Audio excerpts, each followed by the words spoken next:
মাননীয় চেয়ারম্যান, আমরা দেখতে পাচ্ছি যে ভারতীয় মিডিয়ার আগ্রাসনে কিন্তু জাতীয় ঐক্যের ডাক দিয়েছিলেন প্রধান উপদেষ্টা। এক্ষেত্রে জাতীয় পার্টির অবস্থানটা কোথায়?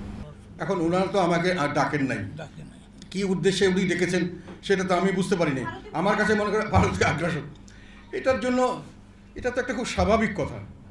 কোনো যদি আগ্রাসন কেউ করে আমরা তো এটা স্বাভাবিকভাবে এটার প্রতিহত করব। এটার জন্য গলাবাজি করার কি দরকার আছে? এটা তো আগ বাড়িয়ে তো কিছু বলার দরকার নেই।